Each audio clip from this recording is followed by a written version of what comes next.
second take had some doubts about the audio. But anyways, I made a decision. It's kinda it's a major one, guys. I'm gonna dial down the stupidness and foolishness of this channel. It's basically just gonna be a serious boxing news channel from now on. Say! Dang. That, you know, it fucking hurt my ears, and you know, there's this one neighbor I have. He's sneezing all the time, and you know, aggressively sneezing. And it, aggressive. I live in a apartment building. Okay, and there's, when I first moved here, for the first few weeks, whenever I went to smoke a cigarette, I heard this, you know, an evening scream someone had. You know, it was some sort of a ritual for someone. Almost at the exact time every evening, someone was just screaming. So that stopped a long time ago. I think he was just screaming in agony, and now he's gone to a better place, I hope. Maybe he finally lost his voice after all that screaming. And his life. Yeah. But now there's this guy that fucking sneezes so loudly. He's like,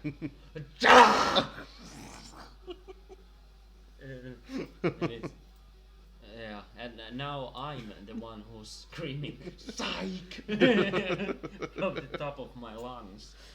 But yeah, I'm not gonna get serious. I just wouldn't live with myself.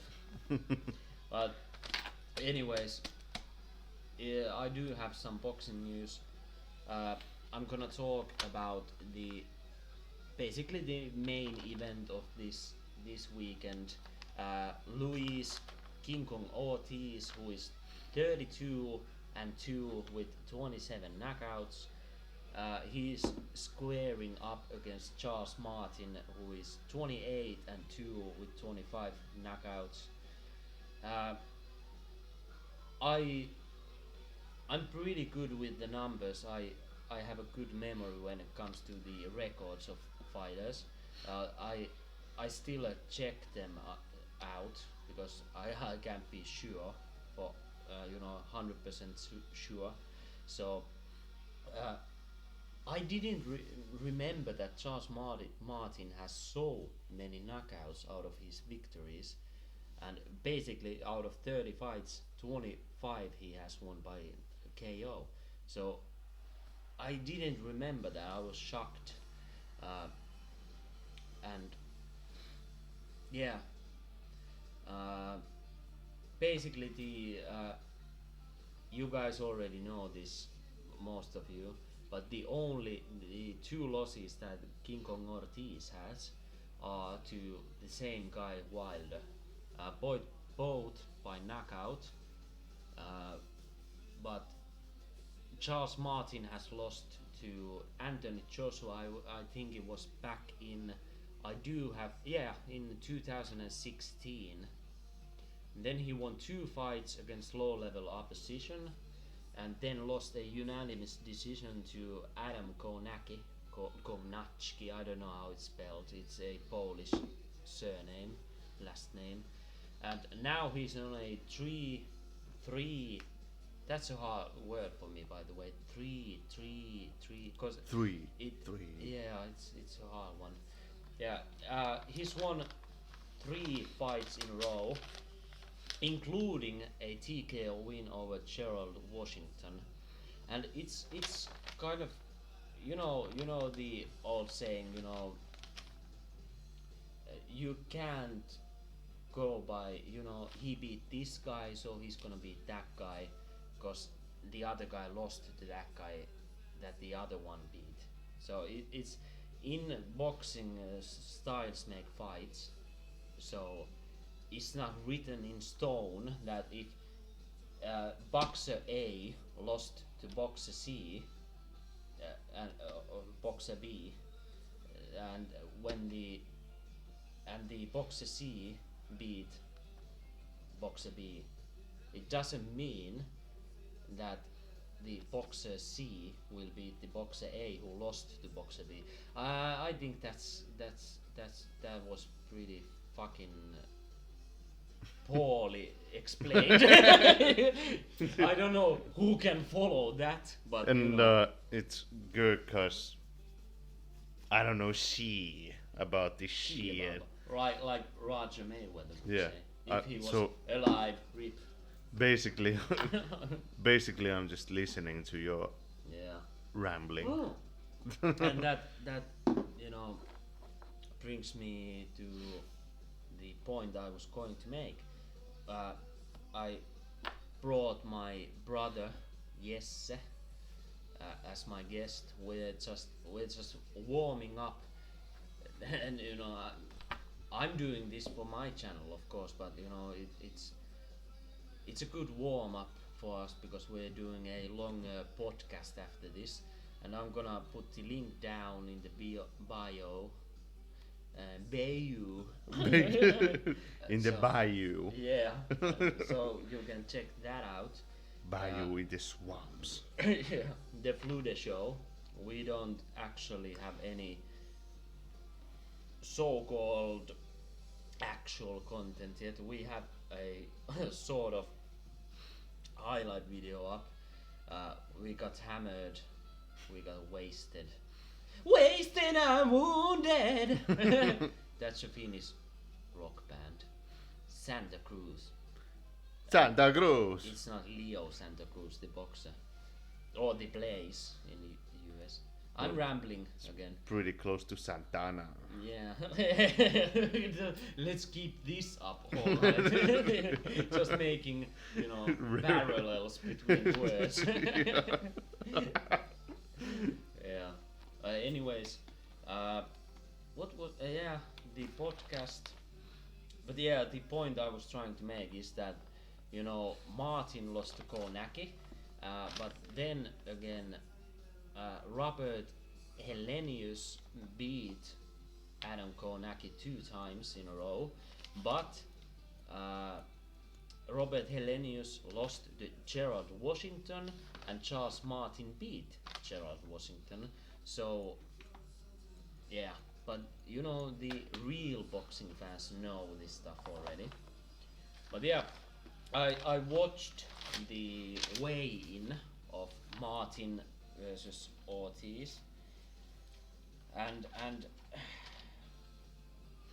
Charles Martin, who is 6'5",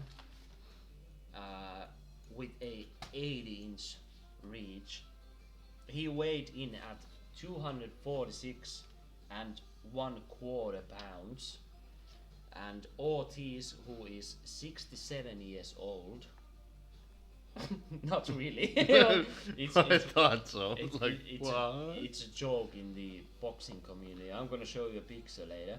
Even I woke up. Yeah, he's from Cuba, and in Cuba, you really can't be that certain when someone from Cuba, what it's called. It's not moving from Cuba. It's because they can't really leave, so they just escape Cuba, basically. I can't remember the word. Immigrate. No, not immigrate. It's illegal to leave Cuba. It's I can't remember the word, but anyways, you can't be certain how old he really is. I think his official age is like 41, 42 or something, a bit over 40. But it's an inside joke in the boxing community that he's really a 80-year-old man because he looks a lot older than he is.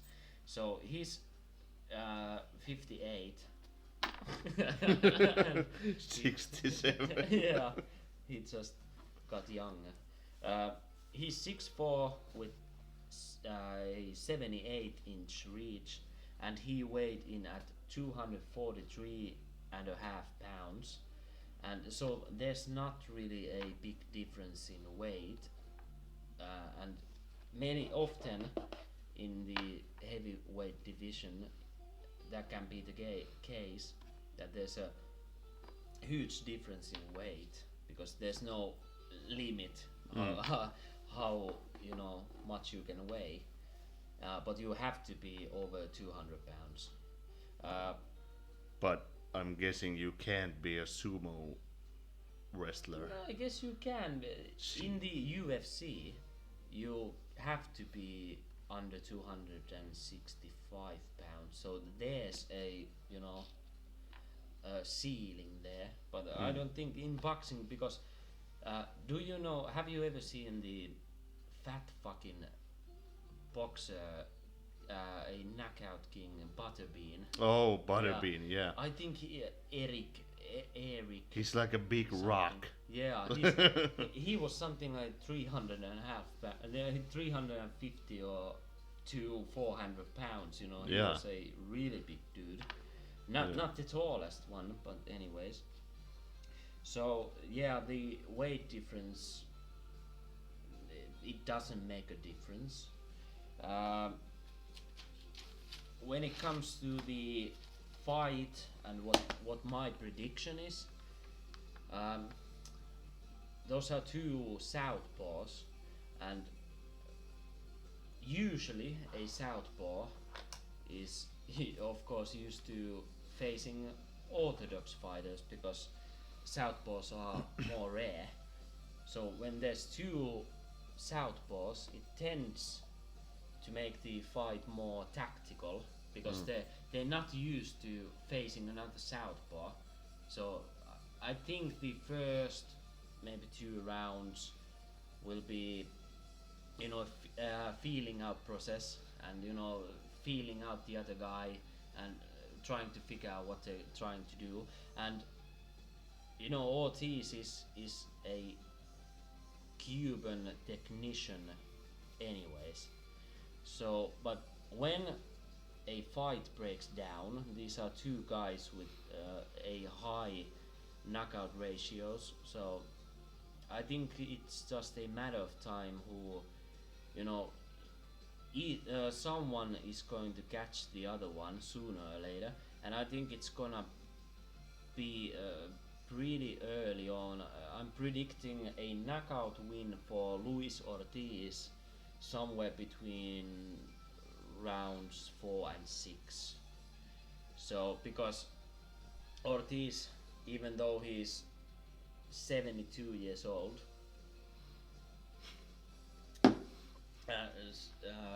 he's the more skilled guy and more experienced guy. I think Luis Ortiz will knock out Charles Martin. Also on the undercard is the upcoming guy in the heavyweight scene, Frank Sanchez. He is also from Cuba. He's 19-0 with 13 KOs. He's facing Christian Hammer, who is 26-8 with 16 knockouts. Christian Hammer. Yeah, his name. Yeah. Sounds like a Marvel villain. Yeah, Christian kinda. Hammer.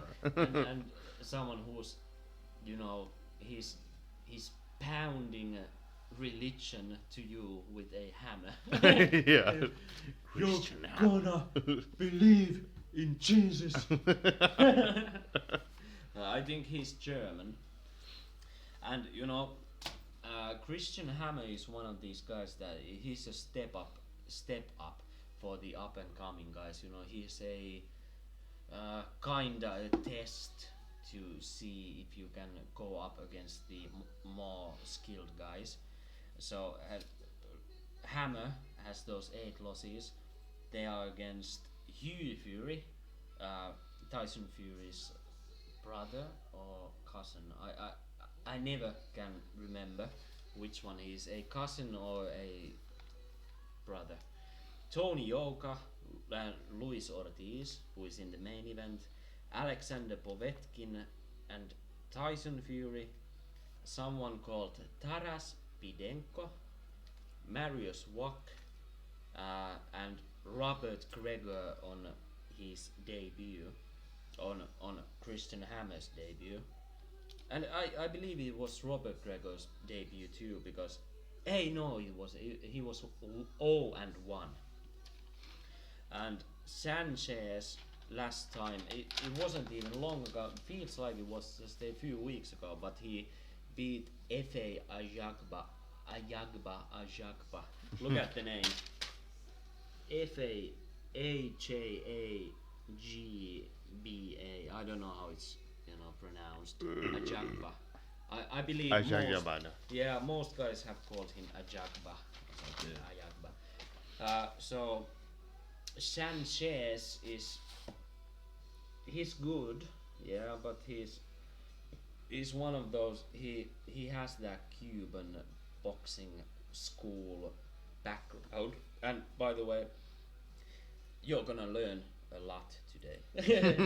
But in Cuba, they are basically the world's most accomplished and best amateurs ever.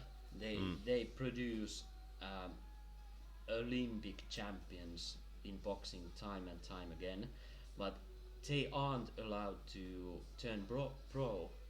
So, and they get no fucking money for the amateur fights. Oh. So they just, it's like a military. These schools, boxing schools in Cuba, there's kids from 3 years old on, they're in lines and they're screamed at, and they have to train every day and wake up at 6 a.m. and it's a strict boxing school. It's not like you go to a boxing class or gym and train voluntarily.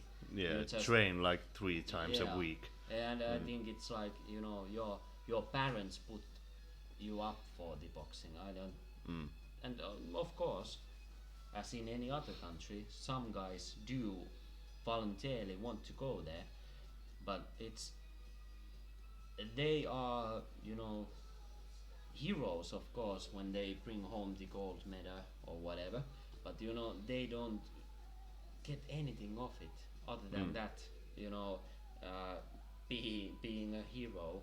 But then many of those guys, Erislandi Lara comes to mind, they flee from Cuba to the US to become pros and make some money, and oftentimes they send a lot of money back to Cuba to their families, who they just have to leave behind, and in most cases they never see them again, but they have mothers and fathers, and in some cases they even have kids and wives up there, and then they just leave to make some money for them. Anyways, Frank Sanchez is one of these Cuban tacticians, but they can be boring, and they use these dirty tactics too. They clinch a lot, they know these maneuvers and all that. They basically know all the little dirty stuff that you can get away with, when the referee isn't looking or is on the wrong side, so to speak. Just punch the other guy's kidneys a little, and onto the back, and all that small stuff. So Sanchez is really skilled, but he's not exciting. He's not gonna be a household name ever. So I really hope he doesn't become a champion, but at this point he really could become. Then that's basically the news that covers a lot of records and numbers and all that stuff. I just wanted to speak a little bit about Demetrius Andrade. his situation. You know, he's 31-0 with 19 knockouts. He's the WBO title holder in the middleweight division, 160, and he's so fucking good. He's so fucking good, but he hasn't, you know, gained the following and the reputation and the money that he really deserves, because he's been kind of forced to fight these nobodies, and now the WBO has ordered him to face. I have to check this name out because I can. Zanibek Alim Kanouli. Janibek Alim Kanouli. I didn't check it out, but his name is. I would bet everything I have on the fact that he must be from Kazakhstan. Kazakhstan. So now Eddie Hearn and Demetrius Andrade. Eddie Hearn is Demetrius Andrade's promoter. He's saying that he might move up to 168 pounds to become Saul Canelo Alvarez's number one contender, because when you're a champion, that you have the WBO belt. The WBO organization has this rule that if you move up in weight, you instantly become the number one challenger for the champion in the other weight class.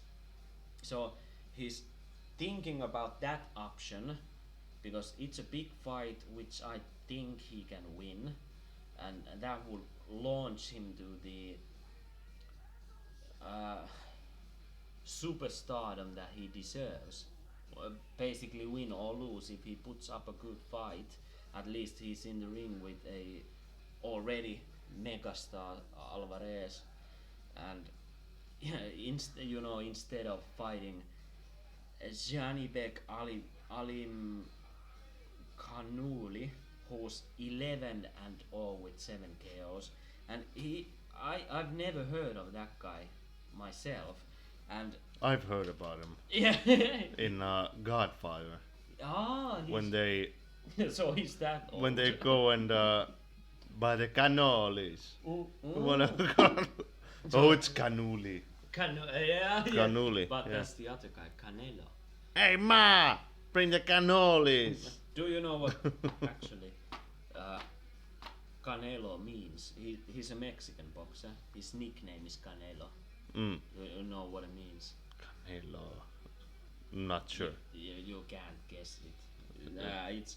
It's cinnamon. Oh well, yeah. It's.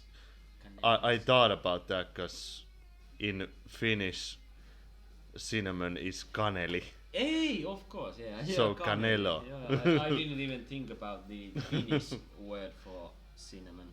But anyways, it's because he's a red-haired Mexican, so he was called Canelo. Anyways, but what I read from the article and some comments on social media, no one else knows this dude Janibek either. So I think he really should just throw the 160 pounds title to the fucking trash bin and move up to 168 and just get the bag against Saul. I don't know, and also there's one more thing. It was Tyson Fury related. The Gypsy King. He announced on social media, and quote, he wrote this, quote, "I'm in the gym, guys, smashing it. I've got big news coming. I've got some big news coming. Hold tight. It's a fight, right?" Fucking dosa. Yeah. Fucking dosa. And unquote. I added some extra stuff there, so it's not an actual, spot on quote. Yeah. The "it's a void, right?" was an extra shit. But his promoter Bob Arum said they moved on from the negotiations with Dillian White, which I alluded to earlier on, because Dillian White was asking for £10 million, and that's too much, and so basically they split stuff and all that. So they moved on to. Hey, I didn't even tell you this. We. I think it might. This is fucked up. I'm just gonna stop. I'm not gonna stop. Start this again. I'm not gonna stop this anymore.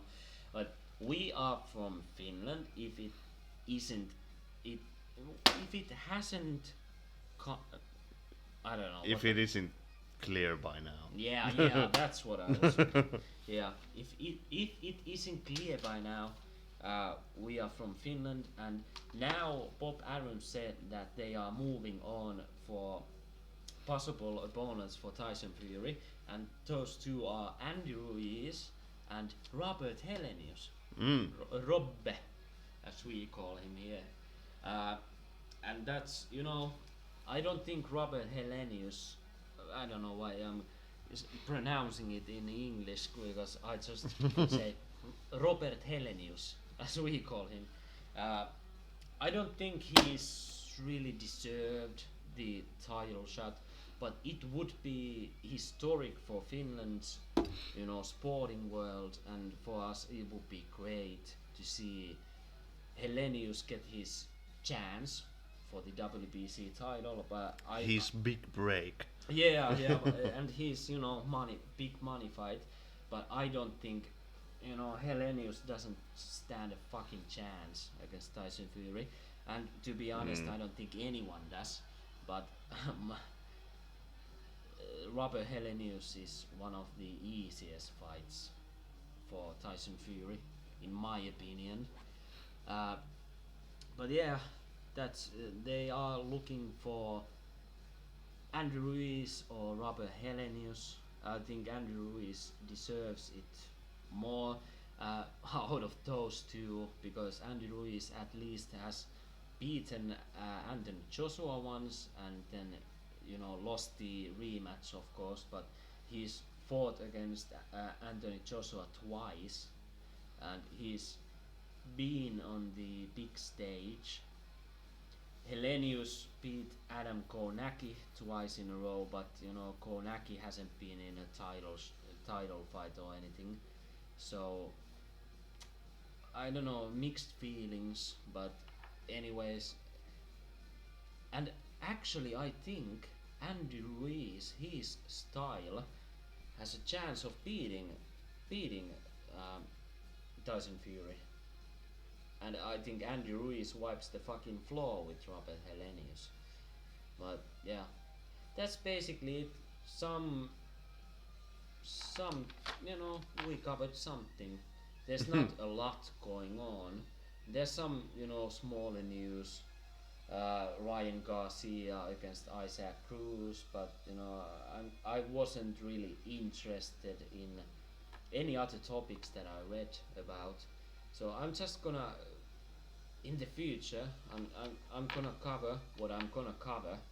I'm gonna talk about the stuff that really interests me in these longer videos. But I'm going to start doing those shorter videos where I just when something new comes up, I'm gonna do a quick video, a 5-minute video about the topic. But I'm not gonna dive deep to topics that I don't give a fuck about. I'm just not gonna do that. So yeah, I hope this was somewhat entertaining, fulfilling. Yeah. It was dreamlike, godlike, Divine. divine almost. So, and also if you've seen my videos before, give me your opinion about the set. I made some changes to the living room so I can have this little space for myself for these videos, and I think the video quality is better. It looked better before, but you know, Yeah. it's kind of over lighted, you know, exposed. Well, what do you call? It's too bright. Well, kind of. Yeah. Maybe. But I think overall it's better than before. I bought this, you know, selfie light thingy. The audio is good now, and you know, I hope you know you subscribe and like and give me a kiss like this and give me an air fuck from where Air you fuck. are. Yeah, like this. And you can put it in between my titties. Wherever you want to, you can put your genitals. Do wherever it you in want the armpit. to. Yeah, the armpit and you In know, the sweaty armpit. you can fuck me in between my ass cheeks. You know, you can't put it in there, but you know, like between Tease it a little titties. bit. just grinding. Yeah, everything disgusting you can do to me. Anyways, bye.